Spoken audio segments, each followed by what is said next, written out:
Bonjour et bienvenue dans Cinéchoc. Au sommaire, des orphelins en enfer avec le secret des Marrowbones, rencontre avec son réalisateur Sergio Sanchez.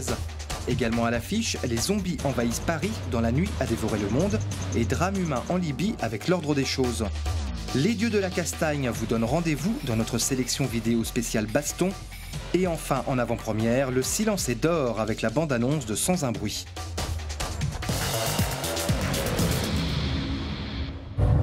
Des orphelins qui cachent le décès de leur mère pour ne pas être séparés, une demeure isolée au milieu d'un paysage sauvage, une présence mystérieuse aux alentours, le secret des Marrowbones reprend des thématiques et codes parfaitement maîtrisés par le cinéma fantastique espagnol.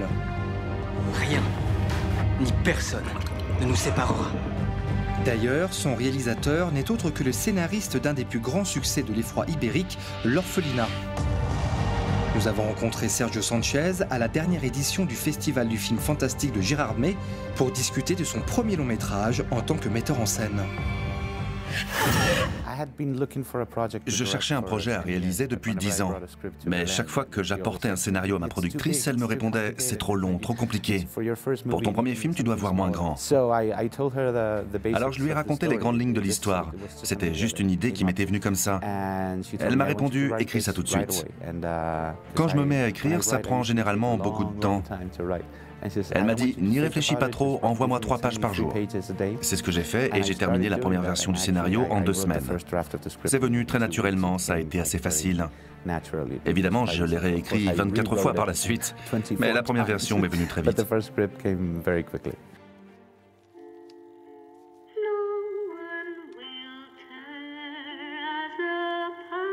Le fantôme.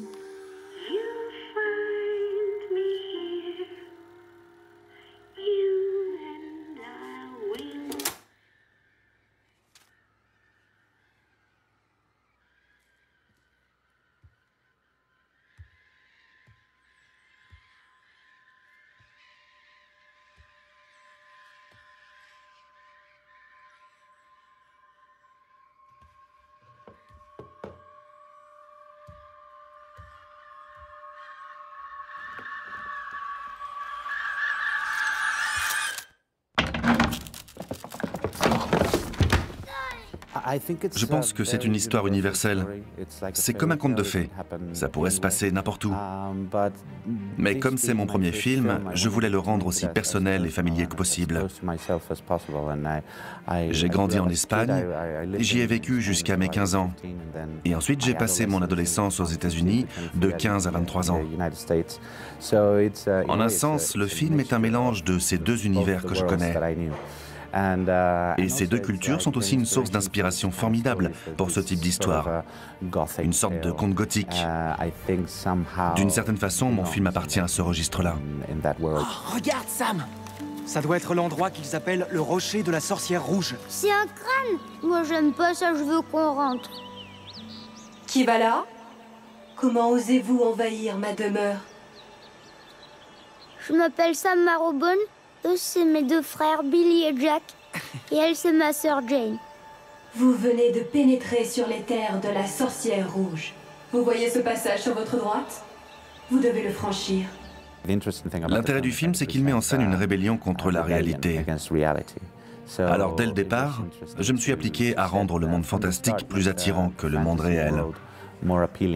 C'est une vision que je partage complètement.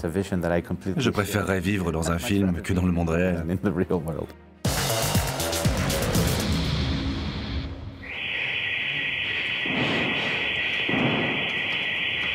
La nuit a dévoré le monde est tiré d'un livre fantastique à succès signé Martin Page. Un homme tente de survivre dans un Paris envahi de morts-vivants. Tu croyais que t'allais crever tranquillement dans ton sommeil. Et il arrive. Il s'agit d'un film de zombies, mais davantage axé sur la psychologie de son personnage principal, plutôt que sur ses exploits physiques afin d'échapper à la meute. Un film qui prouve encore une fois que ce genre peut se décliner à volonté et dans tous les styles. Tu penses qu'il y a un remède?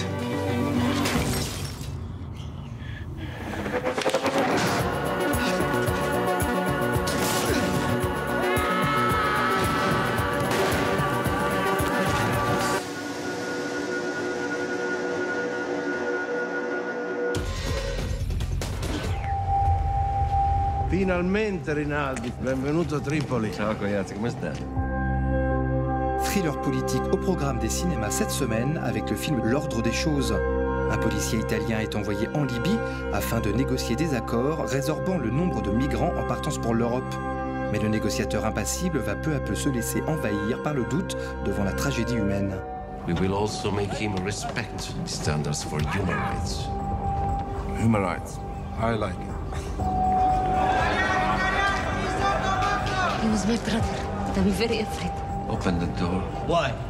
I'm asking you to open that door. We need an answer before Monday. Vedete per quella data di farmi avere qualcosa di notiziabile. Non l'abbiamo mandata in Libia per fare una vacanza. Yusuf Farqa, il zaim del miliciet di Zawi.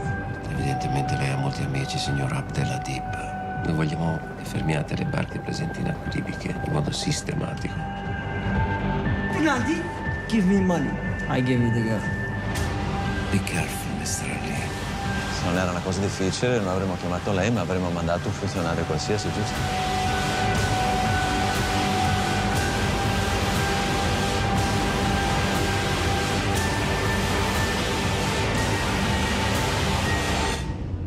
You're drinking Chilean wine in a Libyan house with a French friend? Well, we're trying to stop Africans from going to Italy. What a crazy word. Bourre-pif et coup de savate bien placés dans notre sélection vidéo spéciale Baston. Bloodfight est la version féminine, voire féministe de Bloodsport avec Jean-Claude Van Damme. Une américaine, aussi belle que redoutable, s'envole pour Hong Kong afin de participer au Committee, tournoi d'arts martiaux particulièrement dangereux.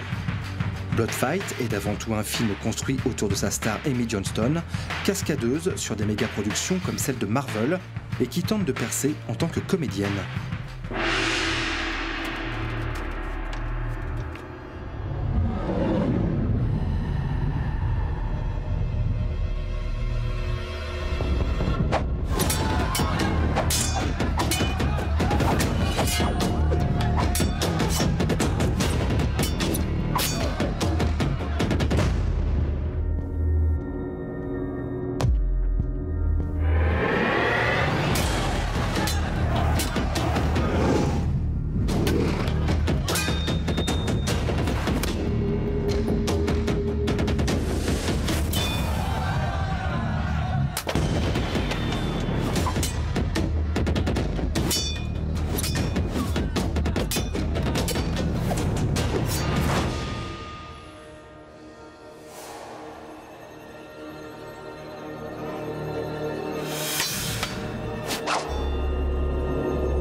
Le scénariste de La Vengeance dans la peau et de Ocean's 12 se frotte à la légende de Bruce Lee, la star de kung-fu et de cinéma, dont l'aura brille toujours 45 ans après sa mort.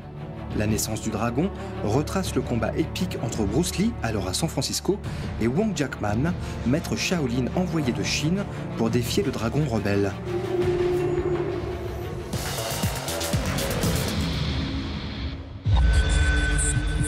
Face à une invasion massive, une destruction totale.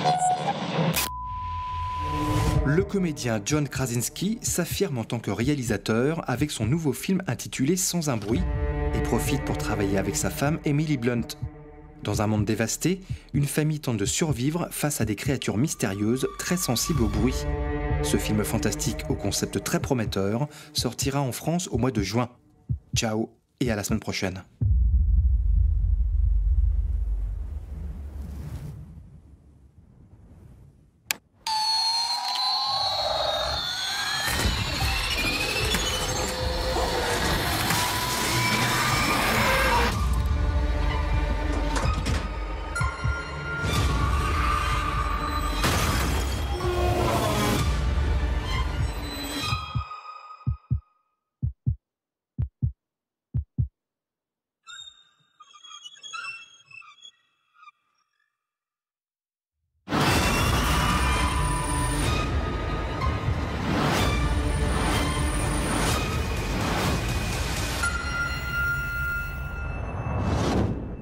À quoi on sert si on peut pas les protéger.